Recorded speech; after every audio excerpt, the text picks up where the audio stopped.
Good morning all of you. मैं Amit Singh beginning career institute में आपका बहुत बहुत स्वागत करता हूं। तो आज हम शुरू करने जा रहे हैं अपना second day English spoken class का।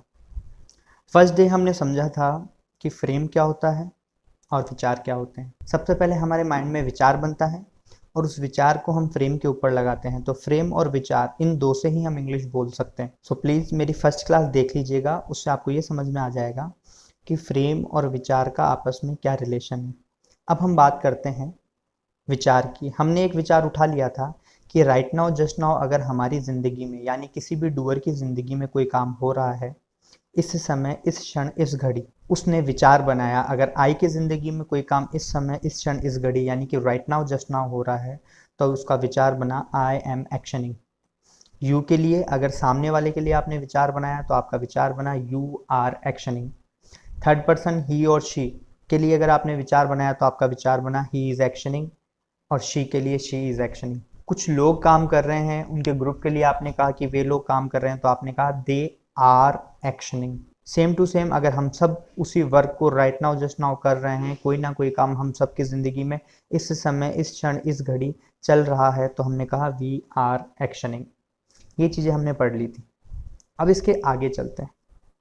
सबसे पहली बात, अब तक हमने विचार समझ लिया, फ्रेम समझ लिया। आज की क्लास में हम ये समझेंगे कि ये जो काम अब तक चल रहे हैं, क्या ये कंटिन्यूअसली चलते रहेंगे या ऐसी सिचुएशन भी आएगी जब ये काम कंप्लीट होंगे और रुकेंगे। जैसा मैंने कहा कि अगर मैं पानी पी रहा हूँ और आपने मुझसे पूछा कि सर क्या कर रहे हो, पानी पी रहे हो क्या, और मैं आपसे कहना चाहता हूँ कि हाँ मैं पानी पी रहा हूँ, तो मेरा विचार बन गया I am actioning, I am taking water. जो भी कोई चीज़ है जो काम कर रहे हैं उसको सबसे लास्ट में रख देते हैं।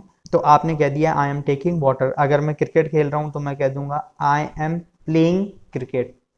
दोस्तों के साथ खेल रहा हूँ तो विथ लगा दूंगा, I am playing cricket with my friends. तो इस तरीके से हम विचार बनाएंगे और विचार को फ्रेम पर लगाएंगे। लेकिन एक सिचुएशन समझिएगा, एक छोटी सी घटना। आपके घर में आपके दादाजी के मित्र आए और उन्होंने आकर आपसे कहा कि बेटा दादाजी क्या कर रहे हैं, और सपोज उस वक्त आपके दादाजी कमरे में बैठकर न्यूज़पेपर पढ़ रहे हैं। तो आपने कहना चाहा कि अंकल दादाजी तो न्यूज़पेपर पढ़ रहे हैं, यानी आप यही कहना चाहते हो कि दादाजी के द्वारा इस समय, इस क्षण कोई ना कोई काम किया जा रहा है। और आपके अंकल के सामने दादाजी थर्ड पर्सन है, तो आप अपना विचार बनाएंगे। और दादाजी मेल हैं तो आपके लिए वो थर्ड पर्सन मेल हो गए ही, और ही के ज़िंदगी में कोई ना कोई काम चल रहा है, ही के द्वारा कोई ना कोई काम इस क्षण, इस घड़ी किया जा रहा है, तो आपका विचार बन जाएगा ही इज एक्शनिंग। तो आप अंकल को जवाब दे देंगे ही इज एक्शनिंग। जैसे ही आप एक्शनिंग बोलेंगे, फिर से सज्जन पुरुष आएंगे और आपको बता के जाएंगे कि इस काम को यानी कि इस पढ़ने को बोलते हैं रीड। जैसे ही सज्जन पुरुष ने आपको बता दिया तो आप अंकल को जवाब दे देंगे कि अंकल दादाजी अखबार पढ़ रहे हैं, तो आप कह देंगे ही इज रीडिंग न्यूज़पेपर। अब समझिएगा कि थोड़ी देर बाद अंकल बोलते हैं कि मैं लेट हो रहा हूं, तो अंकल यही कहना चाहते हैं कि मेरे द्वारा इस समय, इस क्षण, इस घड़ी लेट होने का काम हो रहा है। तो अंकल अपने लिए, खुद के लिए विचार बना लेंगे और अंकल का विचार बन जाएगा आई एम एक्शनिंग। जैसे ही अंकल का विचार बना आई एम एक्शनिंग, अंकल के माइंड में भी सज्जन पुरुष आए और सज्जन पुरुष ने पूछा कि आप एक्शनिंग क्यों बोल रहे हैं। तो अंकल ने कहा मुझे ये नहीं पता इस देर होने को इंग्लिश में क्या कहते हैं।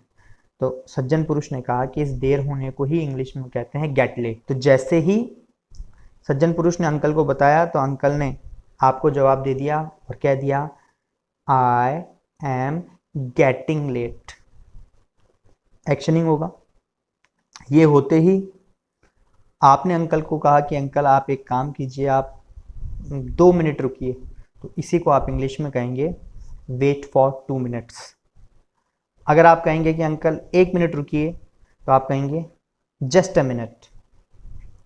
और इसके साथ ही आप 2 शब्द और कहेंगे और आप अंकल को कहेंगे कि अंकल आप चिंता मत करो, और इस चिंता नहीं करने को ही कहते हैं डोंट यू वरी।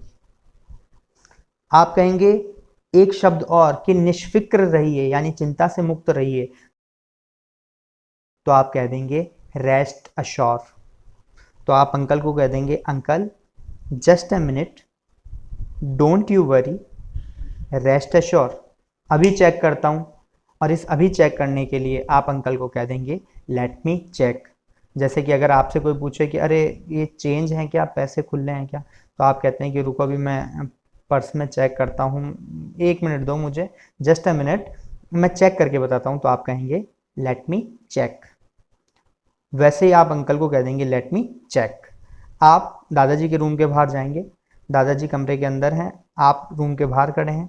अब यहाँ से सिचुएशन चेंज होती है। अब आपको दादाजी से कंफर्म करने के लिए पूछना है कि दादाजी अखबार पढ़ रहे हो क्या। तो अब हम आ जाते हैं हमारे फ्रेम के ऊपर। देखिए हमने समझा था कि फ्रेम के अंदर 3 चीज़ होती है, डूअर, टाइम, वर्ड, एक्शन। ये हमारा एक विचार होता है। अब हमेशा विचार ही नहीं बनता, कभी कभी प्रश्न भी बनता है। जैसे कि आप दादाजी से प्रश्न पूछना चाहते हैं, और हमेशा याद रखिएगा प्रश्न एक कदम आगे जाकर पूछा जाता है, एक कदम आगे रखते हैं तो प्रश्न बन जाता है। तो प्रश्न बनाने के लिए पहले विचार बना, और विचार बन गया doer, time, word, action. Doer कौन है? दादाजी, जो जस्ट आपके सामने खड़े हैं। तो आपका विचार बन गया यू आर एक्शनिंग। प्रश्न बनाने के लिए कुछ नहीं करते, ये जो टाइम वर्ड होता है ये उड़कर सबसे आगे आ जाता है और सबसे आगे लग जाता है डूअर की जगह, और डूअर आ जाता है टाइम वर्ड की जगह, तो ये प्रश्न बन जाता है। यानी अगर हमारा विचार था यू आर एक्शनिंग, तो हमारा प्रश्न बन जाएगा एक कदम आगे रखते ही आर यू एक्शनिंग। और एक्शनिंग आपको पता है कि यहाँ पर पढ़ने को इंग्लिश में क्या कहते हैं? रीड। तो आप दादाजी से पूछ लेंगे दादाजी आर यू रीडिंग न्यूज़पेपर। तो जैसे ही आपने दादाजी से पूछा आर यू रीडिंग न्यूज़पेपर, दादाजी भी टर्न होके देखेंगे, और अगर दादाजी न्यूज़पेपर पढ़ रहे हैं तो वो कह देंगे कि हाँ मैं तो अखबार पढ़ रहा हूँ, yes I am reading newspaper, क्योंकि दादाजी ने खुद के लिए विचार बना लिया। आप रूम से बाहर आएंगे, अंकल के सामने आएंगे, अंकल को जैसे ही जवाब देना चाहेंगे उससे पहले ही अंकल पूछ लेंगे आपसे। अब अंकल आपसे प्रश्न पूछना चाहते हैं एक कदम आगे आकर, क्योंकि प्रश्न तो एक कदम आगे आकर बनता है, और वो प्रश्न पूछने से पहले मन में बनाएंगे विचार, और वो विचार हमेशा यस में बनता है। तो जैसे ही अंकल ने विचार बनाना चाहा, और विचार किसके लिए बनेगा? दादाजी के लिए। और इस समय अंकल के लिए दादाजी कौन से पर्सन है? Third person. और थर्ड पर्सन की जिंदगी में कोई काम राइट नाउ जस्ट नाउ चल रहा है, तो उसका विचार हो जाता है ही इज एक्शनिंग। अब अंकल भी प्रश्न पूछना चाहते हैं, तो प्रश्न पूछने के लिए विचार तो बन गया, अब प्रश्न बनेगा। तो प्रश्न के लिए वो एक कदम आगे जाएंगे, और एक कदम आगे जाते ही प्रश्न पूछ लेंगे। तो प्रश्न पूछने का वही सिस्टम। तो जैसे ही वो एक कदम आगे जाएंगे, टाइम वर्ड उड़ के आगे आ जाता है डूअर की जगह, और डूअर टाइम वर्ड की जगह। तो हमारा फ्रेम था ही इज एक्शनिंग। अब अंकल ने जैसे ही प्रश्न बनाया तो वो बन गया इज ही एक्शनिंग, यानी कि क्या वो इस काम को कर रहे हैं, कंफर्म करने के लिए प्रश्न पूछा है। और एक्शनिंग हटा के अब उन्हें पता है कि पढ़ने को रीड कहते हैं, तो वो आपसे पूछ लेंगे इज ही रीडिंग न्यूज़पेपर। तो आप कह देंगे कि हाँ वो पढ़ रहे हैं, जस्ट अभी जाकर ही तो आया हूँ मैंने देखा कि वो अखबार पढ़ रहे हैं। तो आप कह देंगे उन्हें कि yes uncle he is reading newspaper. तो आज की क्लास में हमें ये समझना है, बहुत छोटा सा टॉपिक लिया है, और ऐसे ही छोटे छोटे टॉपिक आएंगे डेली, उनसे आपको सिर्फ ये समझना है कि फ्रेम और विचार, इन दोनों से कैसे विचार बनता है और फिर कैसे प्रश्न बन जाते हैं। तो यही सारी चीज़ें आपके सामने आएंगी, और इन क्लासेस को रेगुलर देखिएगा।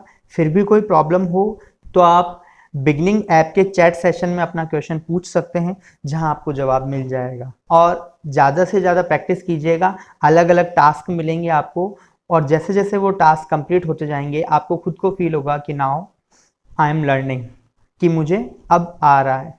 Okay, so from my side I have completed. Nice meeting you.